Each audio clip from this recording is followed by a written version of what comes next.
Pemerintah Cina menemukan sebuah makam yang diduga makam seorang nabi yang tidak tercatat dalam sejarah dunia. Kisah ini bermula saat tembok besar Cina di bagian utara roboh. Dalam proses evakuasi, tim arkeologi menemukan sebuah batu besar yang tampak seperti pintu masuk goa. Di dalamnya ditemukan tulisan yang berbeda dari temuan arkeolog Cina sebelumnya. Tulisan ini diduga merupakan tulisan Arab klasik yang masih bisa dibaca dengan jelas hingga saat ini. Tulisan tersebut jika diterjemahkan berarti, hamba Allah yang terpilih, utusan telah kembali kepadanya. Sebagian besar ulama dunia berpendapat bahwa makam ini adalah makam Nabi Zulkifli. Nabi Zulkifli sendiri diduga meninggal jauh dari Palestina dan tak ada yang menyebutkan dengan pasti dalam sejarah. Makam ini diduga dibangun jauh sebelum tembok besar Cina didirikan oleh dinasti Qin.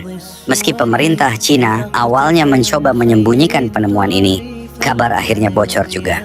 Mereka kemudian memutuskan untuk menghentikan kerjasama dengan tim arkeologi internasional. Selanjutnya, tim arkeologi menemukan sebuah gulungan kuno yang masih bisa dibaca, namun berbeda dengan tulisan sebelumnya.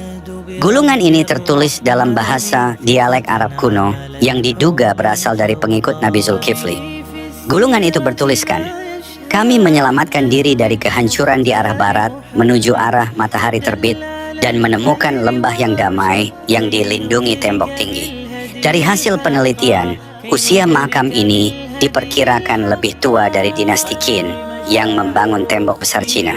Ini menunjukkan bahwa makam tersebut sudah ada sebelum tembok besar itu dibangun. Penemuan ini memicu minat dari banyak warga Cina non-Muslim yang mulai memeluk agama Islam setelah mendengar penemuan ini. Mereka mengungkapkan perasaan tenang dan damai, bukannya terganggu dengan adanya makam yang diduga makam Nabi Zulkifli.